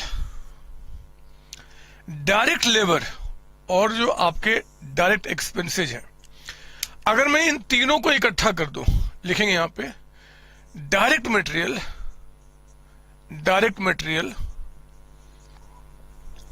plus direct labour और प्लस डायरेक्ट एक्सपेंसेज। ठीक है ना। अगर एक बिल्डिंग बन रहा है तो बिल्डिंग में जो मटेरियल लग रहे हैं आपके डायरेक्ट, जो लेबर लग रहे हैं उसके ऊपर में काम करने वाले मेरे बच्चे, या फिर जो डायरेक्ट एक्सपेंसेज है, जैसे मैंने बताया कॉस्ट ऑफ लेआउट हो गया, कोई मशीन आपने हायर किया उसके चार्ज पे किया, डिजाइनिंग कॉस्ट आपने पे किया, कंसल्टेंट का पे किया, इन सबको अगर हम ऐड कर देते हैं, इन सबको, इन तीनों को, तो जो अमाउंट बनता है that is called prime cost. एक नया वर्ड आपके लिए है, प्राइम कॉस्ट। प्राइम कॉस्ट का मतलब है sum total of direct material, direct labour and direct expenses. ठीक है ना।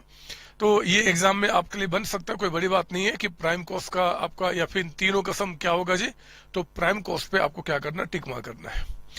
इसके बाद ध्यान देना, यहां पे मैं नोट नंबर 1 लिख देता हूं आपके लिए, note number 1। Now note number 2, यहां पे नोट नंबर 2, जो हमारे इनडायरेक्ट मटेरियल्स हैं, ध्यान से सुनना मेरी बात, प्लस इनडायरेक्ट लेबर है और प्लस इनडायरेक्ट एक्सपेंसेज, ये जो तीन आपके हैं, इनको मिला के हम कहते हैं ओवरहेड्स। ध्यान दें, कॉस्टिंग के अंदर मेरे बच्चे ओवरहेड्स जो है ये एक लार्जर टर्म है, लार्ज कॉन्सेप्ट है एज कंपेयर टू एक्सपेंस से। अगर हमारे जो इनडायरेक्ट मटेरियल है, इनडायरेक्ट लेबर है और इनडायरेक्ट जो आपके एक्सपेंसेज हैं, इन तीनों को ऐड कर दो तो क्या बन जाएगा, हमारा ओवरहेड्स बन जाएगा, ओवरहेड्स। कोई डाउट इसके अंदर में। अब देखो ध्यान देने वाली बात है कि इनडायरेक्ट मटेरियल जो है और इनडायरेक्ट लेबर और इनडायरेक्ट एक्सपेंसेज वो आपके फैक्ट्री में भी लग रहे हैं, यहां भी सब जगह लगते हैं। तो एक्चुअली जो ओवरहेड्स है ना, हम इनको ब्रॉडली यहां पे कुछ पार्ट में डिवाइड करेंगे। ओवरहेड्स एक कहेंगे आप यहां पे factory overheads, factory overheads, factory overheads. दूसरा मेरे बच्चे आपका आ जाएगा ऑफिस एंड एडमिनिस्ट्रेटिव ओवरहेड्स। कई जगह पे ऑफिस अलग करता है, एडमिनिस्ट्रेटिव अलग करता है, बट हम दोनों को इकट्ठा समझ लेंगे, कोई दिक्कत नहीं है। और तीसरा हमारा होगा सेलिंग एंड डिस्ट्रीब्यूशन ओवरहेड्स। आप प्लीज इस डायग्राम को बनाएं और बहुत क्लियर कट बातें दिमाग में रखनी है। हमने कहा कि प्राइम कॉस्ट का मतलब है कि जो डायरेक्ट मटेरियल है, डायरेक्ट लेबर है या डायरेक्ट एक्सपेंस है, उन तीनों को ऐड करो, प्राइम कॉस्ट हो। बिना किसी डाउट के कि प्राइम कॉस्ट में जिन भी खर्चे को ऐड कर रहे हैं, they are totally incurred on that cost unit और द कॉस्ट सेंटर, है ना बच्चे। जिस चीज को हम बना रहे हैं या जहां पर हम उसका प्रोडक्शन कर रहे हैं, जहां पे हम बना रहे हैं, उस पे वहां जो खर्चे होंगे, मतलब अगर मैं सिंपल शब्दों में बात करूं तो फैक्ट्री के अंदर ही ये तीनों आपके खर्चे होते हैं, वो प्राइम कॉस्ट होगा, ठीक है ना। उसके बाद हमारा जो इनडायरेक्ट मटेरियल है, इनडायरेक्ट लेबर है और जो इनडायरेक्ट एक्सपेंसेज है, वो मिलके क्या बन जाएंगे, ओवरहेड्स। हम ओवरहेड्स को 3 पार्ट में डिवाइड करेंगे, factory overheads, office administrative and selling and distribution.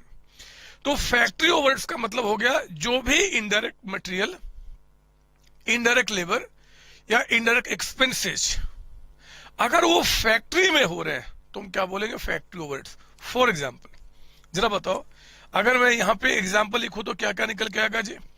तो पहले फैक्ट्री के अंदर में एक तो आपका जैसे कि आपने ग्रीस यूज किया होगा, ग्रीस हो गया, या फिर आपने यहाँ पे जो पेंट यूज किया होगा, है ना बच्चे, ये तो हो गया आपका इनडायरेक्ट मटेरियल, इनडायरेक्ट मटेरियल आपका हो गया।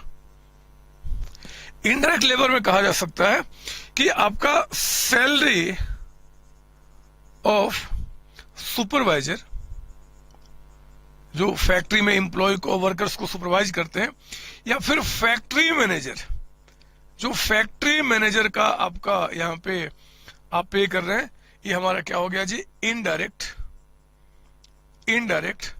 आपका लेबर हो गया, इनडायरेक्ट लेबर आपका।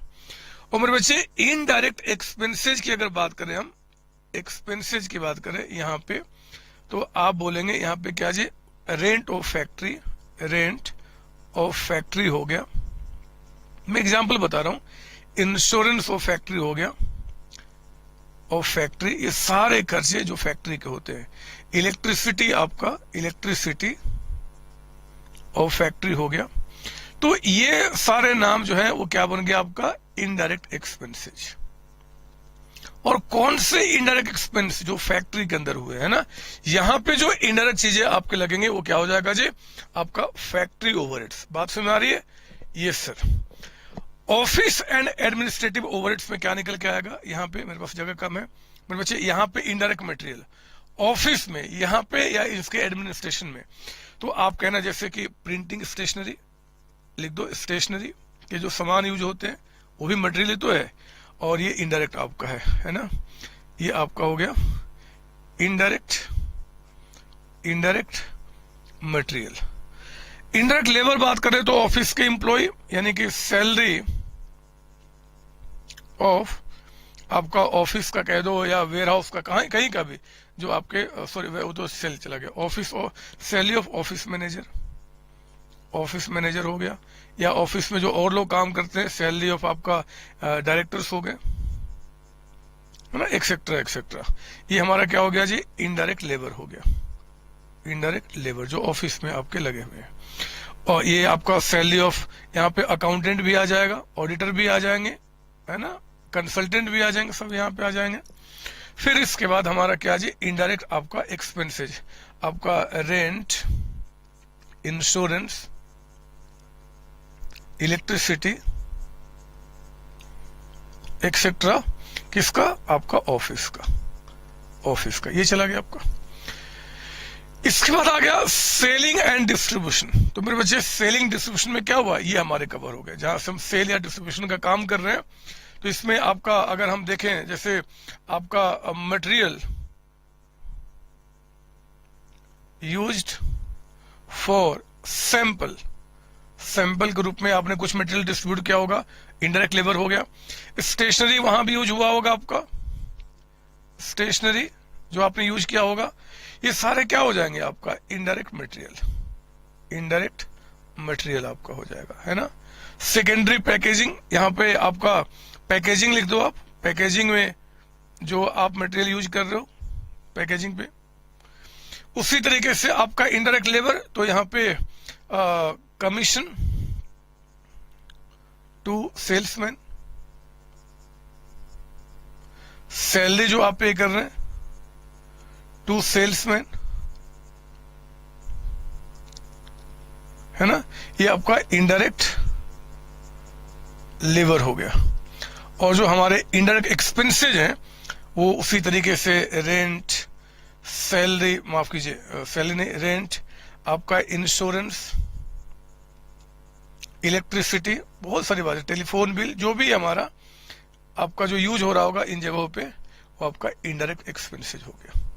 तो हमारे पास ये क्लियरिटी होना चाहिए कि डायरेक्ट तीनों को ऐड कर दो तो प्राइम कॉस्ट बन जाएगा। Indirect material, indirect labour, indirect expense, overheads बनता है। ओवरहेड्स को हम ब्रॉडली 3 पार्ट में डिवाइड करेंगे, factory overheads, office administrative and selling and distribution आपका। आप कहें तो मैं इस पे भी थोड़ा सा कुछ आपको लिखा दूं ताकि आपको ये समझ में आए कि हाँ जी हमने प्रॉपर तरीके से पढ़ा हुआ है। तो मैं एक काम करता हूं, मैं अब इसको लिखाऊंगा। मैं सोचना चाहता हूं, मैं समझना चाहता हूं कि एक्चुअली मैं किसको मिटाऊं। तो अब मैं इसको मिटा देता हूं, इसकी मुझे कोई रिक्वायरमेंट रही नहीं। एक्चुअली मैंने आपको बता दिया है, ये वेयर हाउस एंड शोरूम की चीजें चले जाएंगे कहाँ जी, सेलिंग डिस्ट्रीब्यूशन में। ऑफिस का यहाँ चला गया और फैक्ट्री का वहां चला गया, ठीक है ना। आप इसको यहाँ पे मिटाकर, और आओ जरा हम लोग यहाँ पे पहले कुछ लिखा दो, फिर मैं आपका इस चैप्टर का अल्टीमेट टारगेट जो कॉस्ट शीट कैसे बनता है हम उसके बारे में डिस्कशन करेंगे। फिलहाल आइए जरा हम लिखना शुरू करेंगे जी। यहाँ पे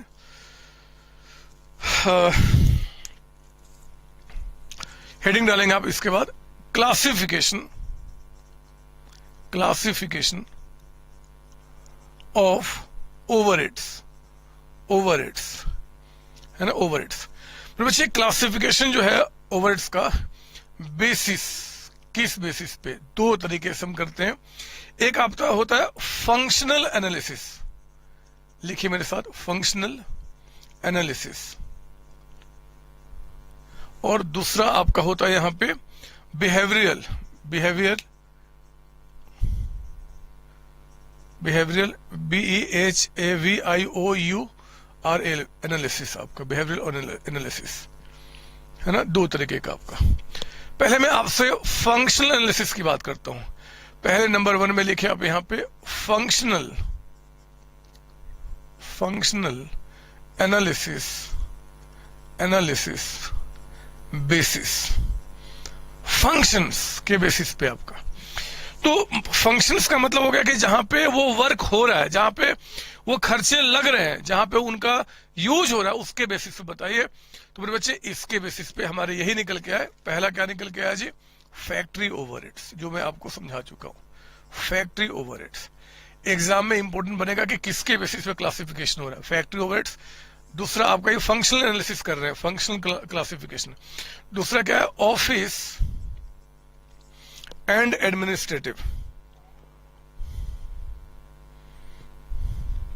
office and administrative, administrative overhead. और तीसरा आपका सी में सेलिंग एंड डिस्ट्रीब्यूशन। कुछ लोग सेलिंग को अलग लिखते हैं, डिस्ट्रीब्यूशन को अलग, ओवरहेड, तो कोई दिक्कत नहीं, मीनिंग सेम आपका यहाँ पर निकल के आएगा। हाँ, कुछ बता दो, फैक्ट्री ओवरहेड्स के और भी कई सारे नाम है बच्चे, इसको हम वर्क्स, वर्क ओवरहेड के नाम से भी जानते हैं, ओवरहेड, है ना। ओवरहेड का मतलब क्या, इनडायरेक्ट सारे खर्चे मिला के। हम इनको आपका और भी कई सारे नाम से जानते हैं, मैं ऊपर लिख देता हूं, आप नीचे लिख दो। प्रोडक्शन, प्रोडक्शन ओवरहेड, ओवरहेड, या फिर इसको हम मैन्युफैक्चरिंग ओवरहेड, मैन्युफैक्चरिंग ओवरहेड के नाम से भी जानते हैं। तो ध्यान रखना, नंबर ए के 4 नाम दिया मैंने, फैक्ट्री ओवरहेड्स कह दे, वर्क ओवरहेड कह दे, ओवरहेड लगना चाहिए, ओवरहेड लगना चाहिए, ध्यान रखना। प्रोडक्शन ओवरहेड कह दे या फिर manufacturing overhead same, office and administrative overhead कह दे या एडमिनिस्ट्रेटिव ओवरहेड कह दे, मीनिंग सेम है। सेलिंग एंड डिस्ट्रीब्यूशन आपका ये, आओ ना थोड़ा सा हम लिखते हैं यहाँ पे आपका किसके बारे में। पहले number A, factory overheads, factory overheads के बारे में लिखिए मेरे साथ, फैक्ट्री ओवरहेड्स के बारे में। कहता है कि इट इंक्लूड्स, ऐसे मैं बता चुका हूं बट फिर भी, it includes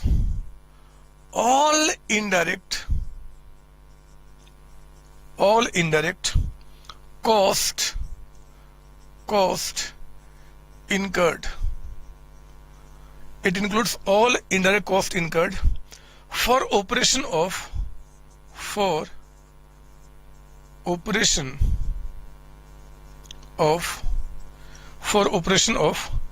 manufacturing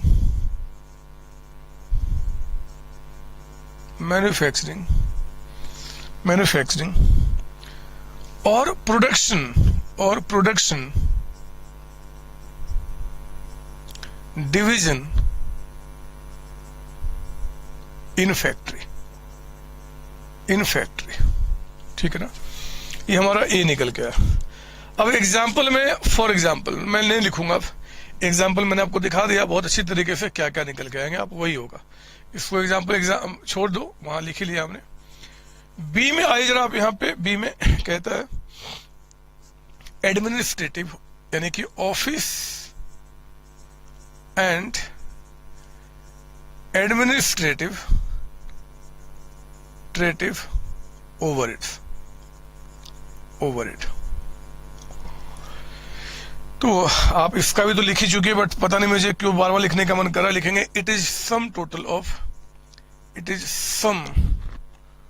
of all indirect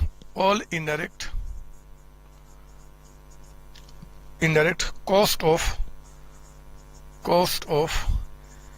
general management, general मतलब जो ऑफिस के खर्चे होते हैं, ऑफिस में से जो मैनेजमेंट करते हैं आप,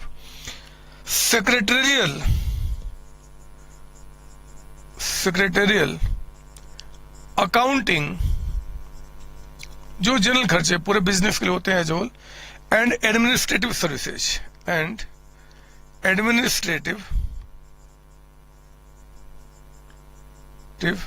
सर्विसेज, फुल स्टॉप। कहता है it includes cost of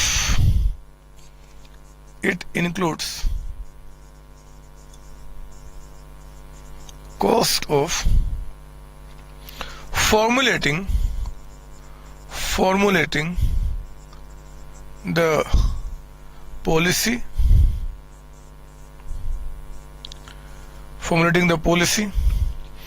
directing the organization,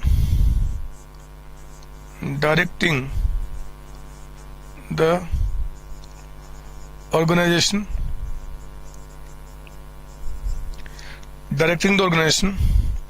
and controlling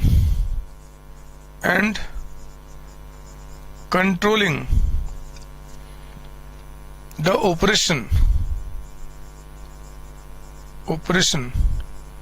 of the undertaking।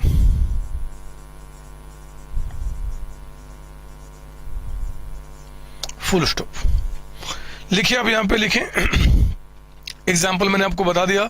अगर आप कहते हैं हाँ ये जी जो पॉलिसी बनते हैं, डायरेक्शन जो होता है, कंट्रोलिंग होता है, सब कहाँ से होता है? ऑफिस से होता है। तो वहां के जितने सारे खर्चे होंगे वो इसमें काउंट किए जाएंगे। और फिर आपका आ जाइए सेलिंग एंड डिस्ट्रीब्यूशन। तो मैं इसका डेफिनेशन ऐसे लिखा देता हूं कि सेलिंग और डिस्ट्रीब्यूशन का भी हो जाएगा, और सेलिंग का भी अलग हो जाएगा, डिस्ट्रीब्यूशन का भी अलग हो जाएगा। लिखिए सेलिंग एंड डिस्ट्रीब्यूशन ओवरहेड्स। जब मैं छोटा बच्चा था ना, जब मैं बचपन में छोटा बच्चा मतलब आपसे आपके जैसा, तो उस समय क्या होता था यार, मैं कंफ्यूज हो जाता था कि ये डायरेक्ट एक्सपेंसेज क्या होते हैं, डायरेक्ट एक्सपेंसेज और इनडायरेक्ट। मैं हमेशा कंफ्यूज रहा, सच्ची बता रहा हूँ, झूठ नहीं बोलता मैं। मुझे डायरेक्ट का मतलब था कि यार ये तो वो खर्चे हैं जैसे जो अकाउंट से पढ़ा हमने, फैक्ट्री के खर्चे, फैक्ट्री का रेंट, फैक्ट्री के अंदर जो आपका सेल मतलब फैक्ट्री के आपके जितने खर्च, फैक्ट्री का रेंट हो गया, फैक्ट्री के मैनेजर का, फैक्ट्री का इंश्योरेंस हो गया, फैक्ट्री की इलेक्ट्रिसिटी, ये सब हमने सोच लिया था। लेकिन जब मैं बड़ा हुआ, बहुत बड़ा हुआ, मतलब जब आपकी उम्र से कम 150-200 साल मैं आगे बढ़ा मेरे बच्चे, तब मैंने देखा कि यार जो डायरेक्ट एक्सपेंसेस जो होते हैं वो डेफिनेशन ही मैंने गलत सीखा था पूरे एंड तक, पूरे सीए सीएमए की पढ़ाई तक। डायरेक्ट एक्सपेंसेस का मतलब क्या निकल के आ रहा है, वो जो उस कॉस्ट यूनिट या कॉस्ट सेंटर जहां पे आप प्रोडक्शन कर रहे हो, आप उस प्रोडक्ट पे डायरेक्टली उसको इंपोज कर सकते हो कि हाँ भैया हम आपके लिए खर्च कर रहे हैं, है ना बच्चे। जैसे कि आपका मैंने बताया, आपका लेआउट्स का हो गया, आपके जो शोरूम कह रहा हूँ, वहां पे जो डिजाइनिंग किया गया, जो आपने कुछ नया कोई आपने चीज हायर किया, भाड़ा पे किया उस चीज को बनाने के लिए, ये चीजें वहां पे निकल के आएंगी। तो आप भी इस बात को ध्यान रखेंगे, डायरेक्ट का मतलब, और इनडायरेक्ट मतलब फिर बाकी चीजें मैंने डायग्राम सबको समझाया भी था। तो सेलिंग एंड डिस्ट्रीब्यूशन में लिखिए यहाँ पे पहले सेलिंग ओवरहेड के बारे में। Selling overhead is the cost of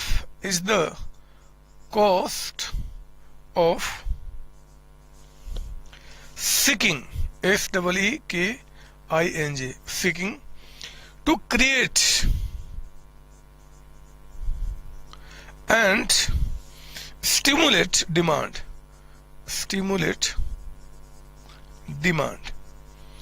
है ना बच्चे। वो खर्चे जो हमने डिमांड को क्रिएट करने के लिए, मतलब एडवर्टाइजमेंट हो गया, और डिमांड को फुलफिल करने के लिए जो हमने खर्चे किए होंगे, स्टिमुलेट डिमांड, उसको आगे बढ़ाने के लिए, एंड ऑफ सिक्योरिंग ऑर्डर्स, ये सारे जो खर्चे होंगे वो सेलिंग में चले गए, है ना बच्चे। आपका डिमांड को क्रिएट करना, उसको मेंटेन करना, नए नए ऑर्डर्स को लेना, इस पे जो खर्चे होंगे वो सेलिंग एक्सपेंसेस, सेलिंग ओवरहेड चला गया आपका। और डिस्ट्रीब्यूशन ओवरहेड के बारे में लिखेंगे यहाँ पे, distribution overheads are the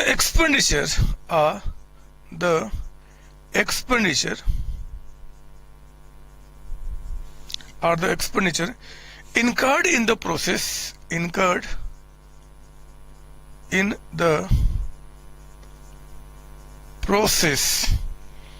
which begins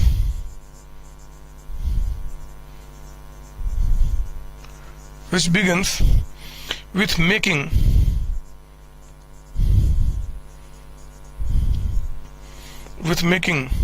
the packed product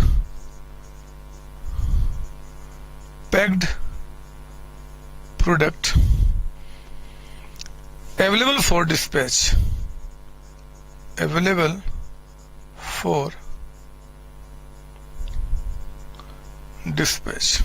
है ना बच्चे। डिस्ट्रीब्यूशन को कि जो हमने आपका ऑर्डर बना लिया, अब उसको डिस्पैच करने में जो आपका डिलीवरी बॉय है उनके खर्चे, आप कहीं उसको स्टोर कर रहे हो वहां पे खर्चे, सब उस पर निकल के आएंगे। ये हमारे क्या निकल के आ गया, आपका फंक्शनल एनालिसिस, है ना। ओवरहेड्स के, ओवरहेड्स का मतलब क्या होता है, इनडायरेक्ट खर्चे, indirect material, indirect labour, indirect expense को ऐड कीजिए, ओवरहेड्स हो जाएगा। ओवरहेड्स को फंक्शनल बेसिस पे, फंक्शन के बेसिस पे, कहाँ कहाँ वो खर्च होते हैं उसके बेसिस पे हमने 3 पार्ट में डिवाइड किया। कहाँ कहाँ जी, एक आपका फैक्ट्री, एक ऑफिस एडमिनिस्ट्रेटिव, तीसरा सेलिंग एंड डिस्ट्रीब्यूशन। कभी कभी सेलिंग ओवरहेड्स और डिस्ट्रीब्यूशन अलग बोलते, बट कोई दिक्कत नहीं, मीनिंग सेम आपका है। चलिए, ये तो मैंने आपको बता दिया। अब मैं यहाँ पे थोड़ा सा और आपको बताना चाहता हूँ, बिहेवियरल एनालिसिस, बिहेवियर। ये जो इनडायरेक्ट एक्सपेंसेज है, ध्यान से मैं बार बार कह रहा हूं, किसके बारे में बात कर रहे हैं, इनडायरेक्ट के बारे में। इनडायरेक्ट यानी कि ये जो खर्चे हो रहे हैं मेरे बच्चे, नंबर 2 लिखेंगे यहां पे, बिहेवियरल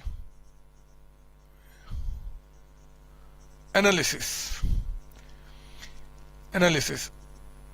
इसके बेसिस पे जो ओवरहेड्स है उनको 3 पार्ट में डिवाइड करते हैं।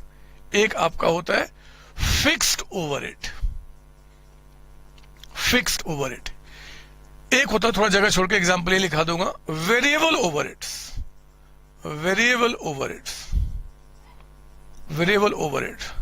और एक होता है मेरे बच्चे यहां पे आपका सेमी वेरिएबल।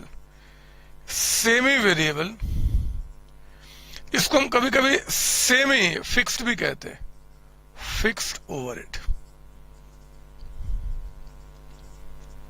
3 आपके बिहेवियर, ये जो हमारे इनडायरेक्ट मटेरियल, इनडायरेक्ट लेबर या इनडायरेक्ट एक्सपेंसेस लग रहे हैं मेरे बच्चे, ये आपका यहाँ पे हम लोग फिक्स ओवरहेड वेरिएबल, और ये फिक्स ओवरहेड का मतलब होता है कि जो फिक्स रहेगा एक लेवल तक, मतलब आप जो जितना प्रोडक्शन कर रहे हो उस प्रोडक्शन में वो क्या फिक्स रहेंगे, वो चेंज नहीं होंगे, उसको बोलते हैं फिक्स ओवरहेड। जैसे फॉर एग्जांपल मेरे स्टूडियो का कॉस्ट, मान लो मैंने इसको रेंट पे लिया हुआ है, तो ये जो रेंट लग रहा है मेरे बच्चे, इस पे मैं 1 घंटे रिकॉर्डिंग करूं, 10 घंटे 20 घंटे, क्या फिक्स रहेगा?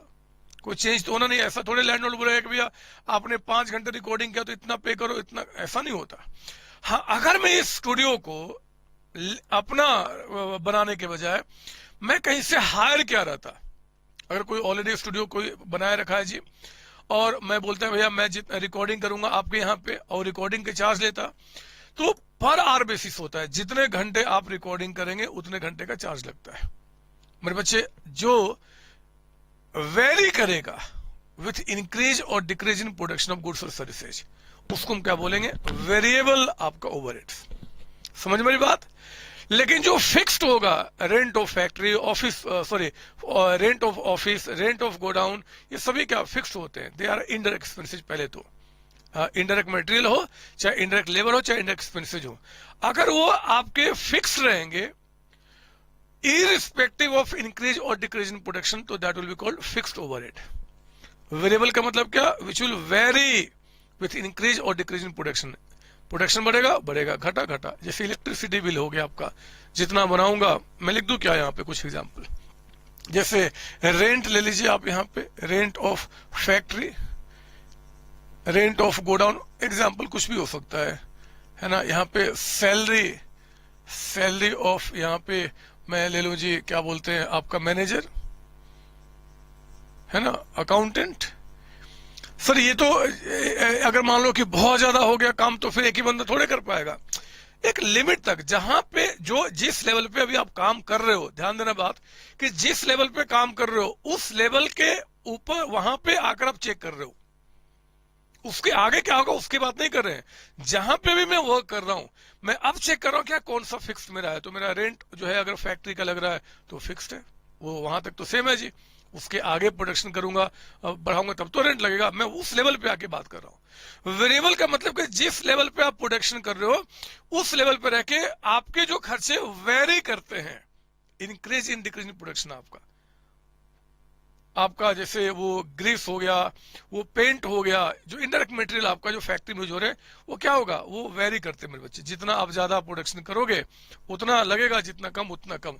तो वेरिएबल में क्या मैं इलेक्ट्रिसिटी भी कह सकता हूं, अगर इलेक्ट्रिसिटी आपका जो पर यूनिट कंज्यूम आपका होता है तो, या फिर मैं अगर मैं बात करूं यहाँ पे रेंट ऑफ, मैं आपका स्टूडियो अगर पेबल ऑन आर्ली बेसिस, ये केस टू केस डिपेंड करेगा, है ना। बट इतना दिमाग में बैठ जाए कि ये वेरी करेगा with increase decrease in production आपका, ठीक है ना। ये हो गया इनडायरेक्ट मटेरियल कहा जा सकता है यहाँ पे, कि जो आप जैसे मान लो कोई फेविकॉल, जितना गुड्स बनाओगे उतनी तो लगेगा, जितना कम बनाओगे उतना कम लगेगा, ये फिक्स थोड़े रहेगा। सेमी वेरिएबल का मतलब होता है जो एक लिमिट तक फिक्स्ड है, उसके आगे वेरी कर रहा है। फॉर एग्जाम्पल आपका जो टेलीफोन का बिल आता है, आपके इलेक्ट्रिसिटी का जो बिल आता है, अगर वो इलेक्ट्रिसिटी का बिल, मैं बोल रहा हूं अगर वो टेलीफोन का बिल, मान लो उन्होंने कहा कि भैया 200 रुपए तो आपको पे करना ही करना, फिक्स चार्जेज है, उसके ऊपर जितने यूनिट कंज्यूम करोगे आप, उसका हर एक यूनिट का क्या होगा जी, 2 रुपए 4 रुपए 10 रुपए लगेगा। तो क्या हो गया, ये सेमी वेरिएबल हो गया, एक लिमिट तक फिक्स्ड और उसके ऊपर वेरिएबल। यहाँ क्या जी, एक लिमिट तक, मान लो हमने ये लिमिट रखा, यहां तक क्या है वो फिक्स्ड है, और इसके ऊपर जो होगा वो क्या होगा, वेरिएबल होगा। कई भी एग्जाम्पल दे सकते हैं, इलेक्ट्रिसिटी, टेलीफोन का बिल, मोबाइल का बिल, कुछ भी ऐसे खर्चे या कोई भी ऐसा खर्च जो हम पे कर रहे हैं एक लिमिट तक फिक्स्ड है और उसके ऊपर जो खर्चे होंगे उसके हिसाब से, तो ये हम क्या करते हैं, आपका सेमी वेरिएबल के डेफिनेशन में जाएगा। ये आपका किस में जा रहा है, बिहेवियरल क्लासिफिकेशन मेरे बच्चे। तो वही आपके जो है वो इस तरीके से क्लासिफाई किए जाएंगे। कोई डाउट इसके अंदर में? नहीं सर। तो ये हमने बात बता दिया। इनडायरेक्ट मटेरियल यूज्ड, मैं लिख दूं यहाँ पे यूज्ड इन प्रोडक्शन, है ना।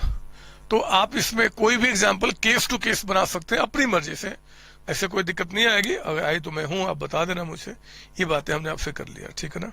तो हमने आपको प्राइम कॉस्ट का मीनिंग बताया, हमने आपको बताया कि जो हमारे ओवरहेड्स होते हैं उनका क्या मतलब होता है और कैसे कैसे बातें वो हमने दिखाया। फंक्शनल क्लासिफिकेशन में जिसको हमें यूज है एक्चुअली, क्योंकि उसी पे हमारा कॉस्ट शीट बनेगा, तो हमने क्या देखा जी कि ऑफिस ओवरहेड्स, वर्क ओवरहेड्स इसको बोलते हैं, मैन्युफैक्चरिंग ओवरहेड्स भी बोलते हैं, प्रोडक्शन ओवरहेड भी कहते हैं, सेलिंग एंड डिस्ट्रीब्यूशन, एंड तीसरा ऑफिस एंड एडमिनिस्ट्रेटिव, ठीक है ना। अब मैं इन सब से हटकर अब आपके पास आ रहा हूं, जो हमारा अल्टीमेट टारगेट था इस चैप्टर को पढ़ने का, दैट वाज कॉस्ट शीट को समझना। कॉस्ट शीट, ऐसे ये चैप्टर कॉस्टिंग चैप्टर नहीं, कॉस्टिंग जो है ना बच्चे बहुत वास्ट है, बहुत वास्ट है। और ये जितना पढ़ोगे ना इससे भी ज्यादा आपको वास्ट तब लगेगा जब प्रैक्टिकली किसी कंपनी में जाकर आप इसको अप्लाई करोगे, आप वहां पे वर्क करोगे। मजा भी आता है, चैलेंजेस होते हैं, ये कैसे होगा, वो कैसे होगा, इतना। एक्चुअली पता है मेरे पापा जो हैं वो एक मतलब हमें जब हम कोई उल्टा सीधा काम करते थे ना या किसी को कुछ बोलते थे तो एक कहानी सुनाते थे, मैं आपको सुना दूं। वो कहते थे कि देखो जी, जब कोई ढोलक बजाता है ना, ढोलक नहीं, ताल जो ऐसे ऐसे मूवी बजता है ऐसे ऐसे वाला वाला, तो जब ढोलक कोई बजाता है ना तो आप भी बहुत आराम से मतलब कर सकते हो, है ना, कि मतलब मैं भी खूब कर रहा हूँ, कोई गाना गा रहा है तो बीच में धीमी आवाज में आप गा सकते हो। लेकिन जब वही काम आपको दे दिया जाए ना कि लोग करो, तो फिर वो ढोलक की ताल पता नहीं कहाँ चली जाती है। उस समय तो उसके ताल में ताल मिला के हम बहुत मजा लेते हैं कि यार मुझे भी आ रहा, मैं भी सिंगर बन गया। वो कौन से वो सिंगर है, मैं नाम भूल गया, वो लता मंगेशकर है एक तो, और वो कोई क्या नाम था जी जो गाया था गाना, नहीं वो कई सारे सिंगर, अनुप, एक तो सबके नाम भूल जाता हूँ, दिक्कत यही मेरे साथ है। अरे वो कौन है वो जो गाना गाते हैं, अनु मलिक एक है, वो तो पता नहीं कहाँ चला गया अभी, और भी कई सारे नाम भूल जाता हूँ। मतलब जब वो गाना गाते हैं ना, टीवी में कोई शो आता है तो आप भी गुनगुनाते हो और आपको लगता है कि आप कितने बड़े मतलब माहिर हो चुके हो, आप भी जबरदस्त गा रहे हो।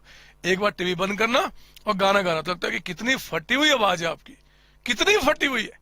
तो प्रैक्टिकली तब हमें पता चलता है कि एक्चुअली वो क्या है जब हम रियलिटी में आते हैं। वही बात है, ये जो पढ़ना पढ़ाना ये तो अलग चीज है, जब कॉस्टिंग रियल लाइफ में करोगे ना तो इतने चैलेंजेस आते हैं मेरे बच्चे की क्या बताऊं। आज के टाइम पे जितनी मैन्युफैक्चरिंग कंपनीज है, they all need costing, they all need costing, क्योंकि without costing they can't go ahead, they can't achieve their profitability. क्योंकि जब तक कॉस्ट को तरीके से कंट्रोल नहीं किया जाए तो दिक्कत आ गया। वहां पे उनको सीए सीएस की रिक्वायरमेंट होती है। जो हम टॉप लेवल के जो प्रोफेशनल्स हैं, हमें वो बोलते हैं कि ठीक है जी आप आओ और अपने स्किल से इन चीजों को कंट्रोल करो। थोड़ा सा मैंने रखा हुआ कुछ पीने के लिए, एक्चुअली जोश जब आ जाता है ना तो मैं क्या करूं। ओह बहुत नमक है इसमें, अब नहीं पीऊंगा। खैर आइए अब हम आगे बढ़ते मेरे बच्चे, और मैं आपको लेकर आता हूं कॉस्ट शीट के बारे में। पहले लिखा दूं या पहले कुछ समझा दूं? सर आपकी मर्जी, लिखो ना फिर। पहले आप कॉस्ट शीट के बारे में, नंबर तो मुझे भूल गया मैं, नंबर क्या जाएगा, कॉस्ट शीट, कॉस्ट शीट लिखिए थोड़ा सा इसके बारे में, फिर मैं इसका फॉर्मेट आपको दिखाऊंगा। कहता है is a cost sheet is a statement, एक स्टेटमेंट है, it's not an account, statement है, designed to show the output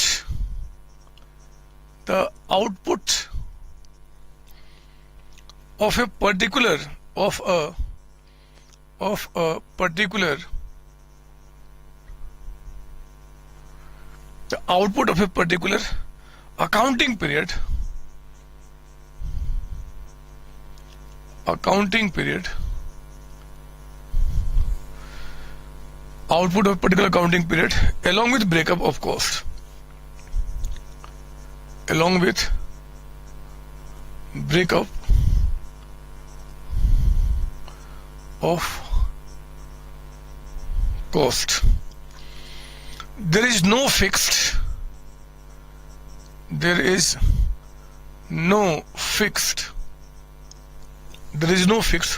form of presentation of cost sheet.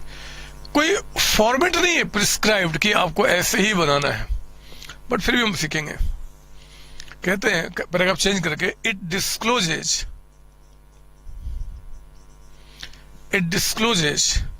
the total cost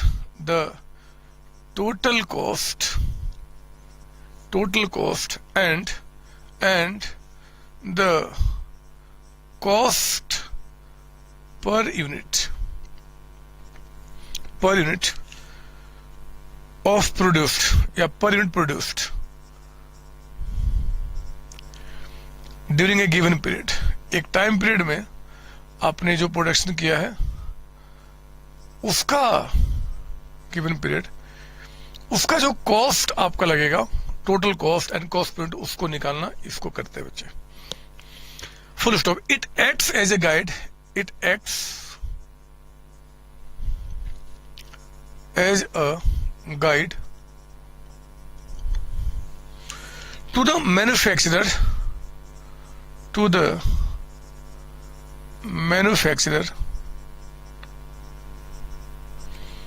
it acts as a guide to the manufacturer and helps in formulating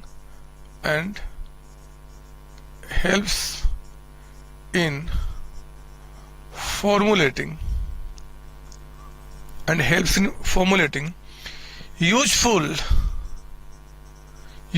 production policy. मुझे पहले नहीं लिखाना चाहिए था, पहले समझाना चाहिए था, बट कोई बात नहीं, मैं इसको मोल्ड कर दूंगा, आपको पूरी बात समझ में आ जाएगी, चिंता नहीं करना.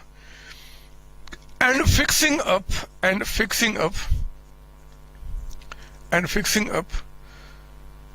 selling price more accurately. Full stop. लिखिए अब यहाँ पे, मैं आपको अब समझाऊं यहाँ पे क्या है. पहले आप लिख लो यहाँ पे, फिर आगे बात करते हैं. मेरे बच्चे, सिंपल शब्दों में एक स्टेटमेंट है, जिस स्टेटमेंट में हम सारे खर्चे जो अभी तक हमने देखा ना, उन सारे खर्चों को हम इकट्ठा करेंगे. Direct material, direct labour, direct expense को ऐड करेंगे, प्राइम कॉस्ट बनाएंगे, फिर फैक्ट्री ओवरहेड्स को ऐड करेंगे, कुछ और ऐसे करते करते एंड तक जाएंगे. दो काम करेंगे, टोटल कॉस्ट भी हम निकालते चलेंगे और साथ ही साथ पर यूनिट कॉस्ट, यानी कि हमने उस गिवन टाइम पीरियड में जो हमने प्रोडक्शन किया है, तो उससे एक यूनिट पे कितना कॉस्ट बना, वो भी साथ साथ चेक करेंगे. अल्टीमेटली हम लोग बहुत बेटर जज कर पाएंगे कि भैया एक यूनिट पे कॉस्ट इतना पड़ रहा है, इतना हमें प्रॉफिट ऐड करना, इतने में हमें सेल करना. हम उसी प्रोसेस को यहाँ पे लाने की बात कर रहे हैं. तो आओ जरा मैं आपको कॉस्ट शीट का एक फॉर्मेट दूंगा, थोड़ा पढ़ दो क्या. It is a statement. पहले तो ये कोई लेजर अकाउंट नहीं है, अकाउंट मत समझ लेना, ये स्टेटमेंट है. स्टेटमेंट का भी फॉर्मेट नहीं होता. Design to show the output of a particular accounting period along with a breakup of cost. कितना आपने आउटपुट किया, मतलब कितना प्रोडक्शन किया और कितना कॉस्ट लगा. There is no fix format of this cost sheet. It discloses the total cost and cost point. अभी दिखाऊंगा कैसे during the given period. It acts as a guide to the manufacturer and helps in formulating useful production policy and fixing of the selling price. Selling price क्या होगा, आपका per unit cost क्या होगा, उसको decide fix करने में help करता है. मैं ऐसे थोड़ा सा मिटा देता हूँ, इतनी मेहनत से लिखा तो अचानक एक ही बार में कैसे मिटा दूंगा, तो मैं थोड़ा सा मिटाऊंगा, ठीक है ना. और मैं अब आपको दिखाता हूं कि हमारा कॉस्ट शीट कैसे बनेगा. आओ ना, लिखो मेरे साथ, कॉस्ट शीट. नया पेज लेना, बिल्कुल नया पेज, और नए पेज में आप यहाँ पे स्टार्टिंग से टिल द एंड लेके जाइए विथ 2 कॉलम. ऐसे कोई प्रिस्क्राइब फॉर्मेट तो नहीं है, बट कोई बात नहीं, हम लोग एक फॉर्मेट बनाएंगे जिसमें यहाँ पे हम टोटल की बात करेंगे. टोटल अमाउंट की बात करेंगे, टोटल अमाउंट, और यहाँ पे आपका पर यूनिट की बात करेंगे, पर यूनिट।